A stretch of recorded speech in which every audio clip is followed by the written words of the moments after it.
Hello bachcho, let's read this given question. So the given question says that a particle at rest starts moving in a straight line with acceleration a is equals to 10 meter per second square, then moves with constant velocity and then deaccelerates to rate at 10 meter per second square. Total time of journey is 25 seconds. Average velocity during the time interval is 40 meter per second and the time interval for which the car moved with constant velocity is, and the four options are given as option A 5 second, option B 10 second, option C 15 second and option D 20 seconds। तो देखिए बच्चों, question में हमें क्या बोला जा रहा है, मान लीजिए एक पार्टिकल है जो ए पोजीशन पे रेस्ट पे था, तो इसकी इनिशियल वेलोसिटी क्या हो गई है, 0 हो गई है। अब ये यहाँ से एक्सेलरेट किया तो उसका एक्सेलरेशन कितना था, 10 मीटर पर सेकेंड स्क्वायर था।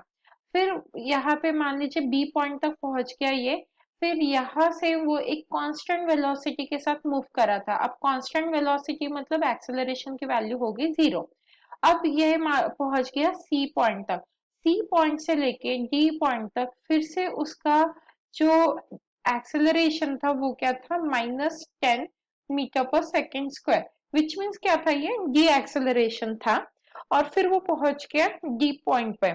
तो अब हमें बोला गया है कि इसकी एवरेज वेलोसिटी है 40 मीटर पर सेकेंड और इसने जो टोटल टाइम लिया है ए से लेके डी तक पहुंचने का वो है 25 सेकेंड्स। तो हमें पता करना है कि ये जो पार्टिकल है जो बी से सी के बीच में एक यूनिफॉर्म वेलोसिटी मतलब कांस्टेंट वेलोसिटी के साथ मूव हुआ, तो इसमें इसने कितना टाइम लिया है। तो time interval for B to C हमें पूछा गया है। तो इस क्वेश्चन को सॉल्व करने के लिए हमारा की कंसेप्ट क्या रहेगा, की concept to solve this question is हमारी इक्वेशंस ऑफ मोशन। हमारे पास 3 इक्वेशन ऑफ मोशन है, तो पहली उसमें से है v is equals to u plus at। Second equation of motion है हमारे पास s is equals to ut plus half at square. And third equation है हमारे पास v square minus u square is equals to 2as। अब इन तीन equation का use करते हुए हम इस क्वेश्चन को सॉल्व करेंगे। तो देखिए, अब मान लेते हैं कि पार्टिकल a से लेके b तक पहुंचने में t1 टाइम लिया और वही B से लेके C तक पहुंचने में पार्टिकल ने T2 टाइम लिया। अब देखिए, क्योंकि यहाँ पे एक्सेलरेशन और डी एक्सेलरेशन सेम है, तो A से लेके B तक जाने में जितना टाइम लिया उतना ही टाइम C से लेके D तक जाने में लेगा। तो इसीलिए ये भी हम क्या कंसिडर करेंगे, T1। तो अब हमारे पास क्या आ गया, T1 plus T2 plus T1 मतलब क्या हो गया, ये 2T1 प्लस T2। ये किसके इक्वल है, 25 सेकेंड्स के, क्योंकि हमें क्वेश्चन में बोला गया है कि पूरा टोटल टाइम कितना है, 25 सेकेंड्स है। अब देखिए, इसके बाद हम क्या करेंगे, मान लेते हैं कि A से लेके B का डिस्टेंस कितना है, x1 है। तो फिर C से लेके D का डिस्टेंस भी कितना हो जाएगा, x1 ही हो जाएगा, क्योंकि पार्टिकल को डीएक्सेलरेशन सेम अमाउंट ऑफ मिल रहा है। और मान लेते हैं कि B से लेके C का डिस्टेंस क्या है, x2 है। अब हमें दिया हुआ है V एवरेज, V एवरेज की वैल्यू हमारे पास गिवन है और वो है 40 मीटर पर सेकेंड। तो अब यहाँ से हम क्या कर सकते हैं, अगर हमारे पास V एवरेज की वैल्यू है तो हम वहां से टोटल डिस्टेंस फाइंड आउट कर सकते हैं, क्योंकि V एवरेज की वैल्यू अगर पता है हमें और टोटल टाइम भी पता है तो टोटल डिस्टेंस पता हो जाएगा। तो यहाँ पे है V एवरेज इंटू टी। तो V एवरेज की वैल्यू दी है 40 इंटू टाइम, टोटल टाइम कितना दिया हुआ है हमें, 25 सेकेंड्स। टोटल जर्नी का टाइम दिया है 25 सेकेंड्स, तो यहाँ से आ जाएगा हमारा 1000 मीटर। मतलब हम बोल सकते हैं कि जो हमने कंसिडर किया है ए से बी, बी से सी और सी से D, that is x1 plus x2 plus x1, वो किसके इक्वल है, 1000 के इक्वल है।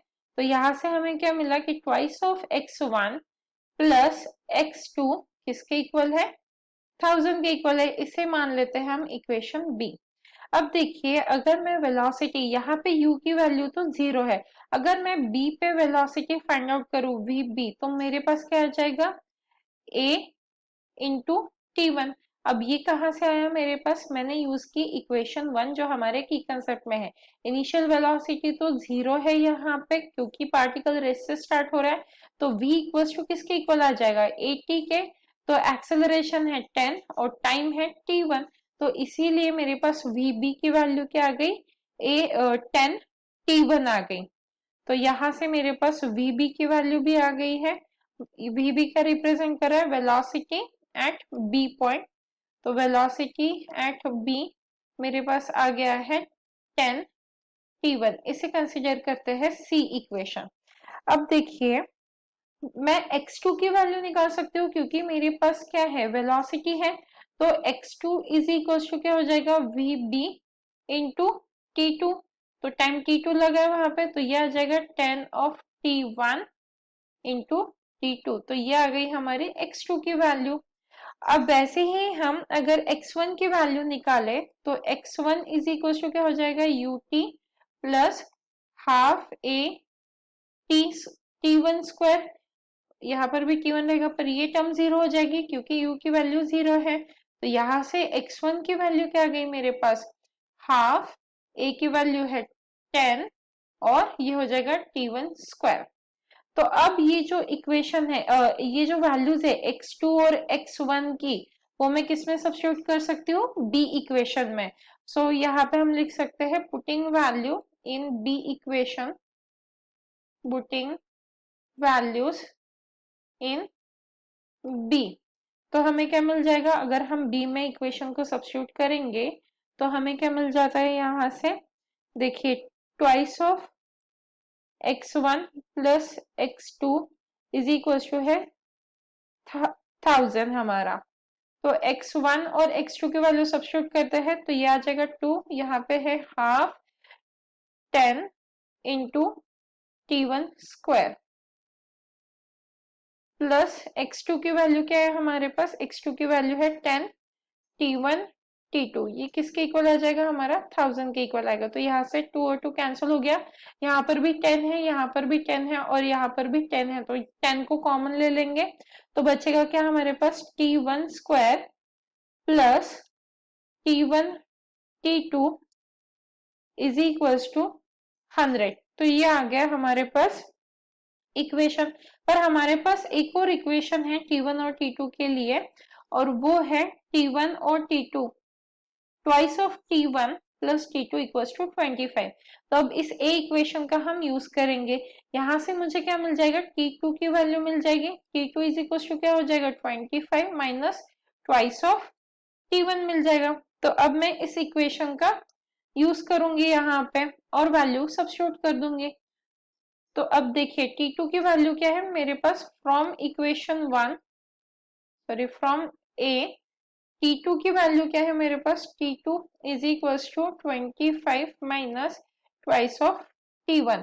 तो यहाँ पे आ जाएगा मेरा t1 स्क्वायर प्लस यहाँ पे 25 माइनस t1 है t2 की वैल्यू, तो वो सब्स्टिट्यूट कर देंगे हम यहाँ पे। तो ये आ जाएगा t1, t2 की वैल्यू है 25 minus twice of t1 is equals to 100।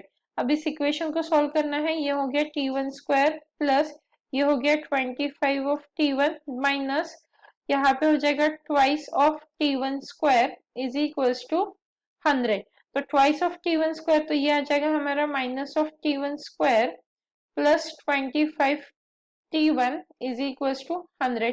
तो यहाँ से हम लिख सकते हैं कि जो हमारा t1 स्क्वायर है माइनस 25 t1 और ये क्या हो जाएगा यहाँ पे प्लस 100 इज इक्वल्स टू 0।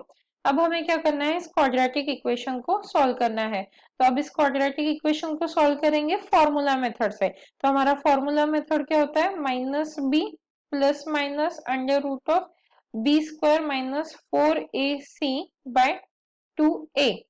तो इसी फॉर्मूला का यूज करते हुए हम सॉल्व करेंगे। तो माइनस ऑफ माइनस 25 आ जाएगा यहाँ पे plus minus under root of ये आ जाएगा हमारा बी स्क्वायर, तो मतलब 25 का स्क्वायर, तो ये आ जाएगा 625 माइनस 4ac की वैल्यू सब्स्टिट्यूट करेंगे तो ये 400 आ जाएगा डिवाइडेड बाय 2a, तो मतलब 2 आ जाएगा यहाँ पे। अब इसे हम फर्दर सॉल्व करेंगे तो हमारे पास आ जाएगा 25 प्लस माइनस 15/2। तो यहाँ से हमें दो रूट्स मिल रहे हैं, तो हम दोनों रूट से सॉल्व करेंगे तो ये आ गया 25। हम t1 की वैल्यू निकाल रहे हैं यहाँ पे, तो ये आ जाएगा हमारा t1 इक्वल्स टू, तो t1 इक्वल्स टू क्या हो जाएगा 25 प्लस 15/2। और यहाँ पे दूसरा मिला है t1 is equal to 25 minus 15/2। तो यहाँ से t1 की वैल्यू आ रही है मेरे पास 40/2 and t1 will be equal to 20 seconds. और यहाँ से मेरे पास t1 की वैल्यू आ रही है 10/2, मतलब t1 की वैल्यू आ गई है 5 सेकेंड्स।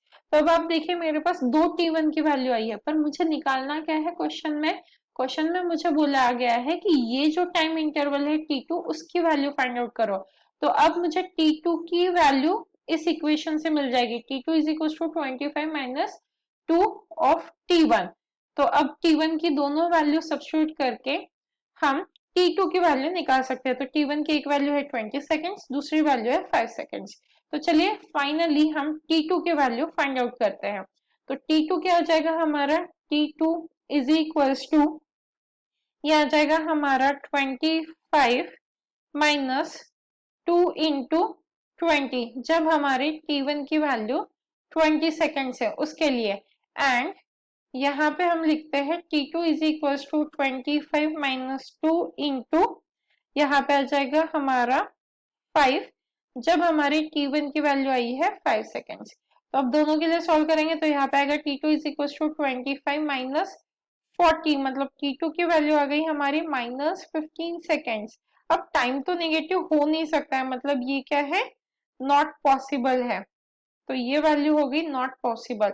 अब दूसरी वैल्यू देख लेते हैं t2 की, तो यहाँ पे आ जाएगा t2 is equal to 25 minus 10, तो t2 की वैल्यू क्या आ गई हमारी 15 सेकेंड्स।